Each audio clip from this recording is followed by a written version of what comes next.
Having a love for video games, we only thought that bringing in this isometric art style into our own branding would be the best fit. Using a simple grid, you can create a lot of different artwork relatively easily and, most importantly, quickly.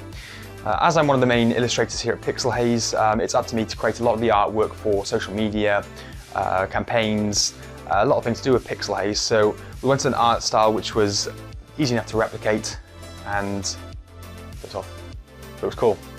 I think you can see the influence from Silicon Valley in this art style, and we just want to show you how you can easily replicate this art style for your own uses. Let's get stuck in.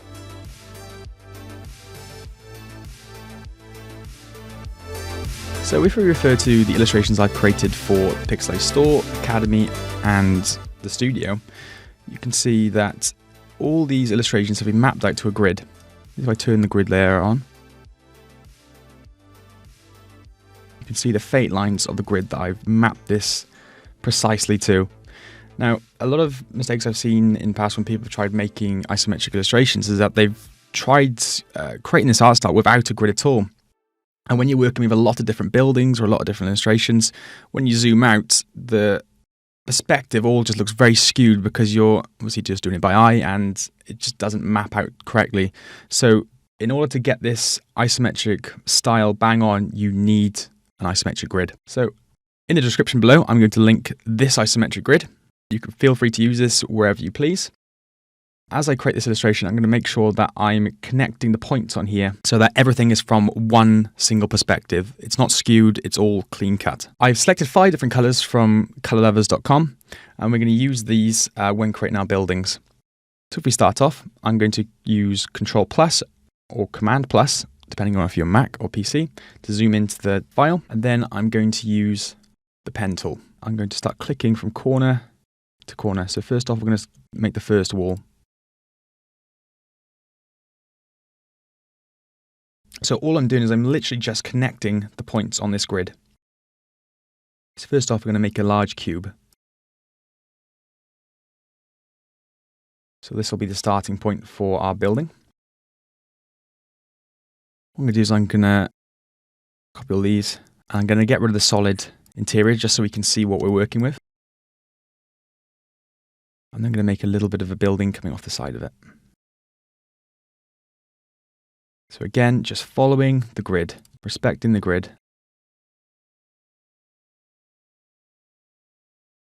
Just point to point, making the different segments of the building. So this is going to be a bit of a walkway out of it. Once I'm happy with the shape here, I'm going to start colouring in. So I'm going to use the colours I've selected earlier, but it's important to think about where the light is coming from.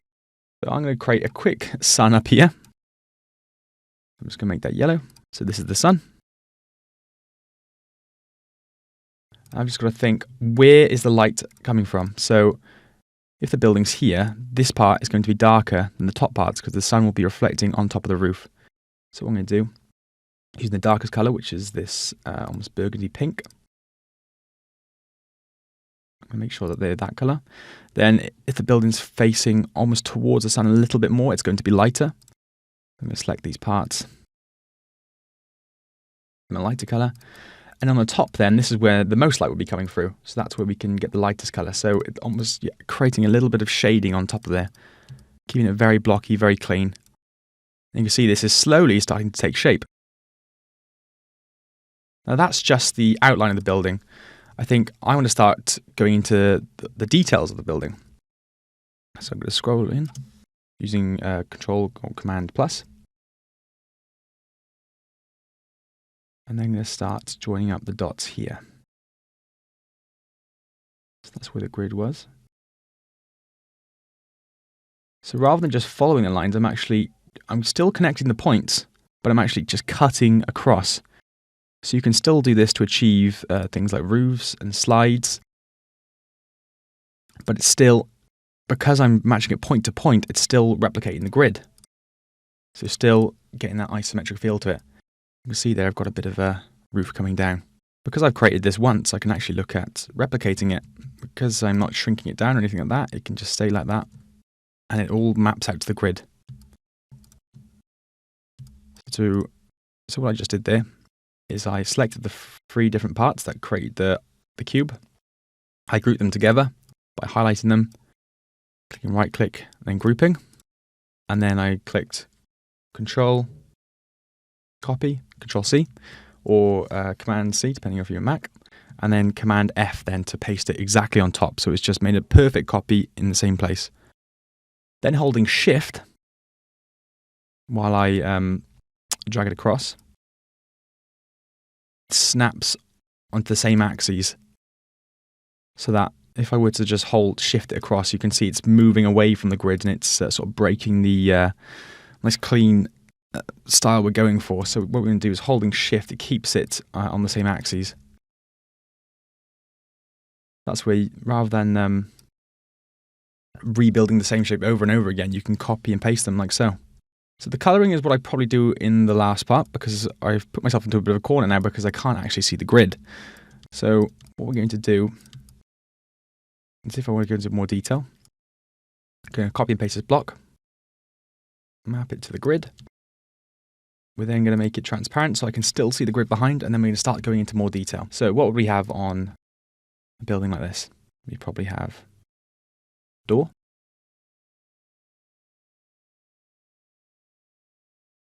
Then put a couple windows in place.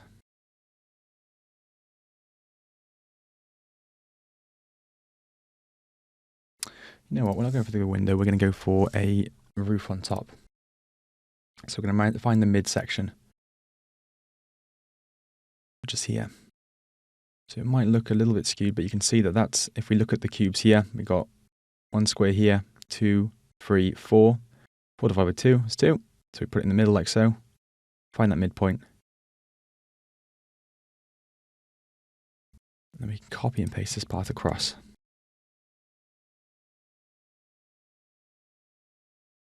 You're just going to make sure that those points are mapped up. And the reason it's looking so skewed here is because the nodes are a little bit off. But once we colour those in, that shouldn't be a problem. There we are, those are mapped into place now. Find the points. So it's almost like a dot to dot, where we're literally just mapping out our buildings based on where the points are on the isometric grid.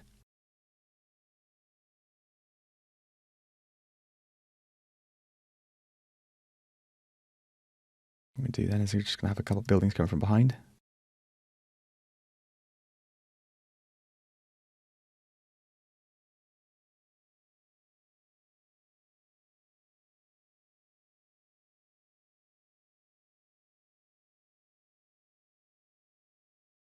Just join the dots like so. They might have a little bit of a roof entrance here, so I'm going to make a much smaller cube. Could be an air vent, it could be anything.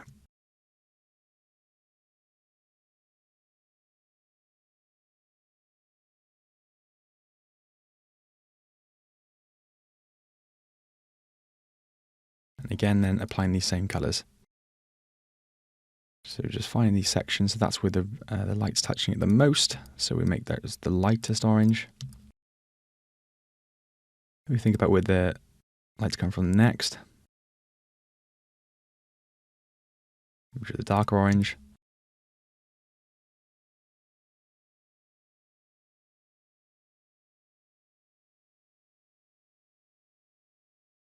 And thinking about the final shadow then. So where the sun isn't touching the illustration.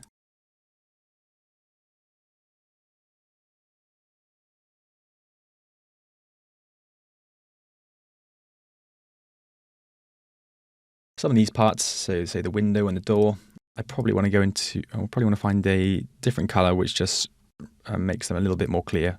Because if I were to make them the same orange, you can't really see, well, you wouldn't be able to see them on there. So I'm going to go to my color palette, I'm going to go for a nice blue. And that will just offset the orange nicely. Now, when I've been creating these illustrations, I've actually been working quite far in, so I can't go into much more detail on this without breaking the grid, as that's the smallest the grid can go. So if I wanted to go into more detail into an object, what I might do is I might start by making the illustration a lot bigger.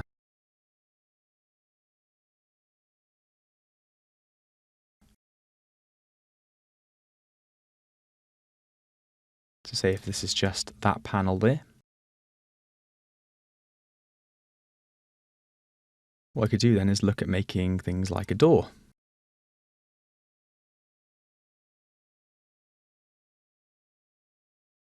I might even make a little bit of an indent, or make it open just so it looks like the building is hollow itself. Again, using the same shading. I might even go for a little darker color here. So I'm just going to freestyle a little bit, just find a dark color, darker shade, just to show the hollow building.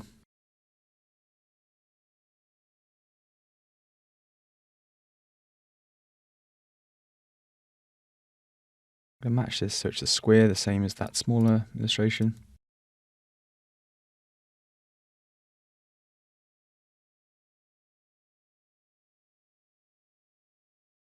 And then hopefully I've made that a square. But then what we can do is we can scale this down, as long as it's still matching the grid. And pop into place like so. So we've got a lot more detail now in that smaller object than we could have, because the grid, you could do a lot more detail in the grid when you're working at a larger scale. So that's it for the very basics of creating isometric illustrations. I'm now going to go into a lot more detail into how we can bring these to life by creating a large island just full of these smaller illustrations.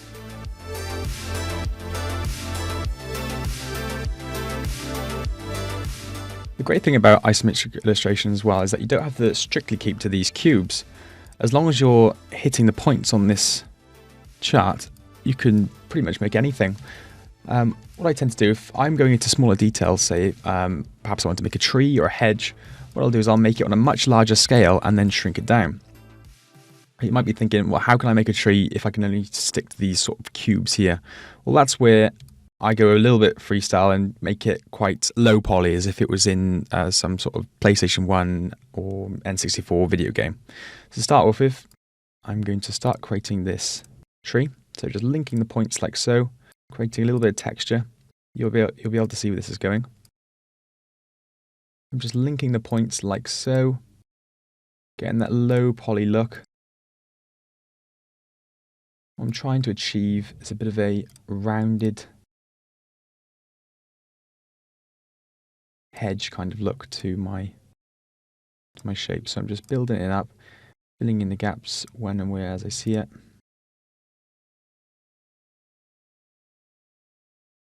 That grid, I'm going to change the color there just so we can see it a little bit better. But I'm almost trying to give it a little bit of texture. At the moment we can't really see this coming together, but it's actually in the coloring stage where it all starts to make sense and actually begins looking like a tree.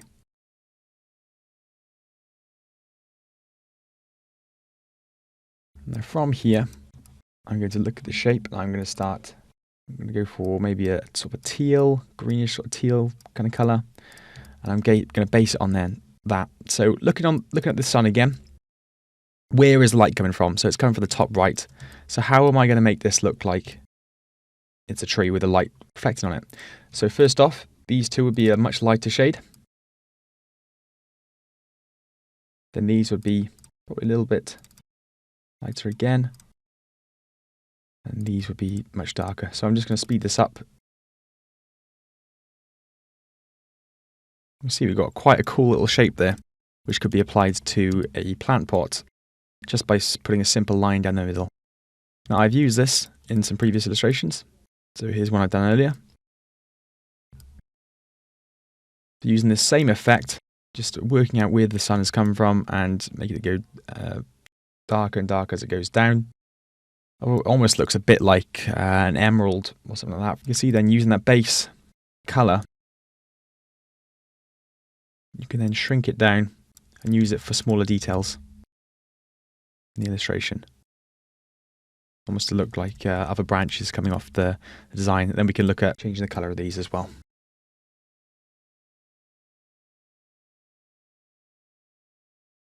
I'm going to find our midpoint here. That's where I want the tree coming from. A nice branch color, something a bit more vibrant to go with our theme. Now I'm going to look at increasing the stroke. So if I want to increase the stroke of a line, I just go to Properties, find the stroke, simply put it up.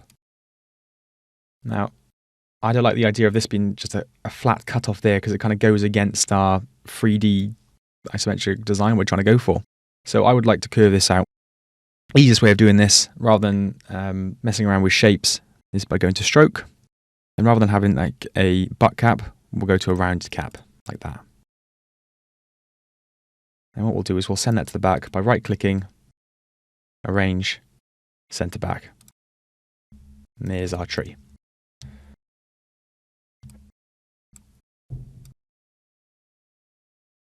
So what I'm going to do is I'm going to align the node to one of the points. And then I'm actually going to try and map out a circle to this grid. So the best way for circles to work in this is they need to meet edge to edge on the grid. Otherwise they look really skewed and they kind of throw off the design again. So you can see they're just the widest point of the circle, just making sure that it matches the edge here. So this is a little bit more difficult than creating our normal illustrations, but I think it adds a lot. It almost acts like a little bit of a shadow or a base plant pop for the illustration. Once I'm happy with that, I right click, transform, right click, arrange, and send it back. There we have a little bit of a shadow for illustration.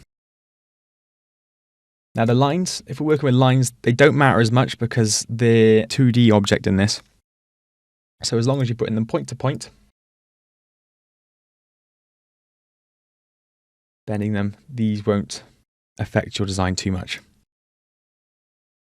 Again, then a shortcut for sending this to the back is going Control Shift and then a square bracket. So copy that, transform, reflect to reflect at the other side, drag and drop into place. And then we have a little tree that's going to go quite nicely. Now if I wanted this to go on my high street, what I do is I'd highlight it all, right click and group it, or Control G and shrink it all the way down.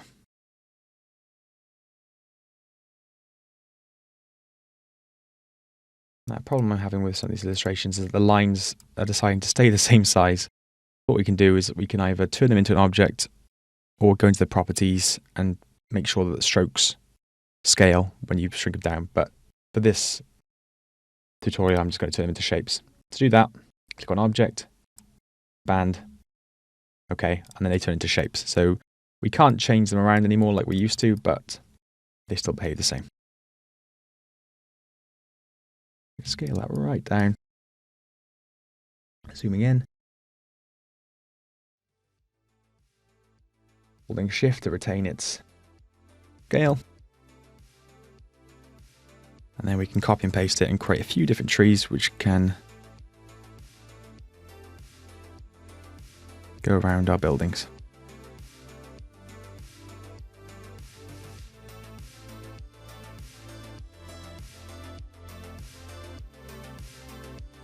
This is a nice little trick to retain the detail in your illustrations without breaking the isometric grid. So work on a zoomed out version of the grid, and then once you're ready, shrink them down and put them into place.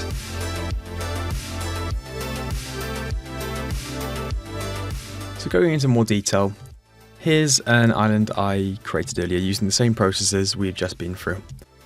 Using the shading, going a little bit of freestyle, creating this rock formation, create like mounds, and then finally getting rid of the lines so it's nice clean cut and fitted to the grid. Now if I want to begin adding my more detailed shape to this island, what I'm going to do is I'm going to put the island on a separate layer, just call it an island layer. I'm then going to put the opacity down, so I'm going to go Properties, and slide the opacity down so I can see the background, but I can just see a faint line of the island like so. I'm then going to lock this layer so I can't edit it at all. And then this is where I'm going to begin putting my illustrations to the grid. So here's a few different illustrations that I made earlier, some more complex than others. And we're going to start creating a little town. So I'm simply dragging and dropping these buildings into place. You can see some of these illustrations aren't quite the right size, so that's where we scale them up and just make sure that they're fitting to the grid nicely. Perfect.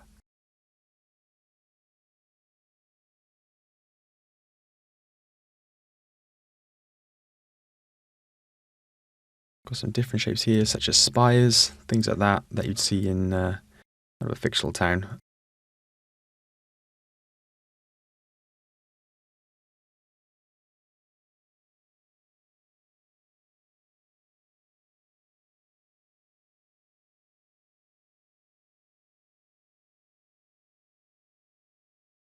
So I'm just taking these trees, might scale them down a little bit. What I'm going to do is I'm just going to put them in the center points of the grid. So again, just staying strictly to the grid. And to try and make these look less copy and pasted, what I'm going to do is I'm going to transform and reflect them just to have a little bit of differentiation between them.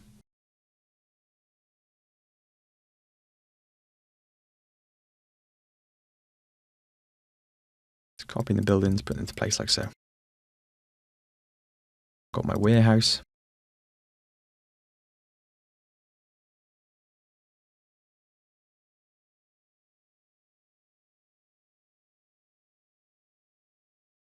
Transform, reflect.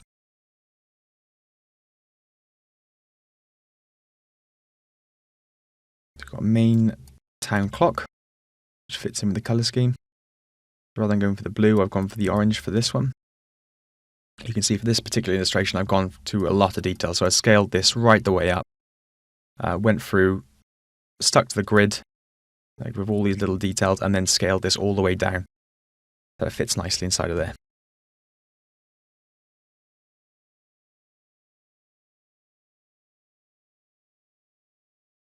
So also created some spiky trees, which would fit the island's colour scheme a little bit better than the green ones. So just copy and paste in these, and then reflector them.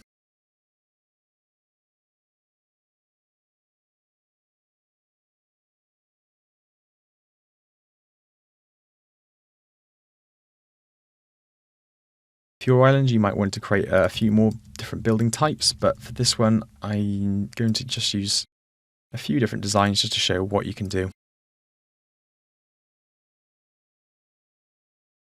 A little bit of difference between the buildings here.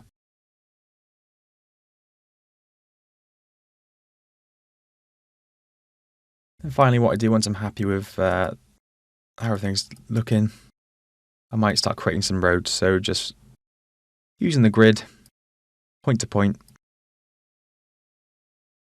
creating some believable road systems which could be used in the town.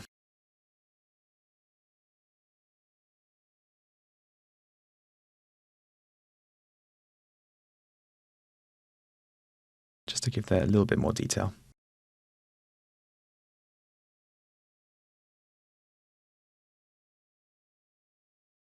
I put that one out the way, I'm just going to fix that later.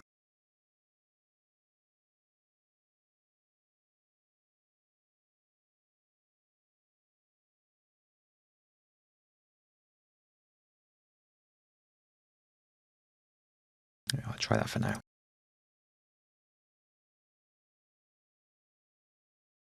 Rather than having these roads so square, because I've already lined them up nicely, I could look at taking the nodes and then curving them out. You can see that they're still going along the side of the grid, the way we set them up, but it just makes it all less blocky, but still respecting the grid. You might make that dark blue like that just for a bit of contrast. Might move this up here next to the spire. There's all a bit of trial and error. But once we're happy with the layout then, we can look at turning the opacity up on the island itself. And there we have it, our own island is starting to take place. Now, this is a very quick version of the island. For my other illustration, I spent a lot more time going into the detail on things like the pathways, the spices being sold in the streets, the towers, advertisements. I zoomed right in, looked at all the minute details inside of here, but this took a lot longer. But you can see that using these exact same processes, you can create this exactly the same. So for example here, I've got a mining platform here with different carts and track systems going throughout the island. This takes a lot longer, but definitely worth it. And you can see, using these same processes, all the illustrations match the grid and stick to their isometric art style.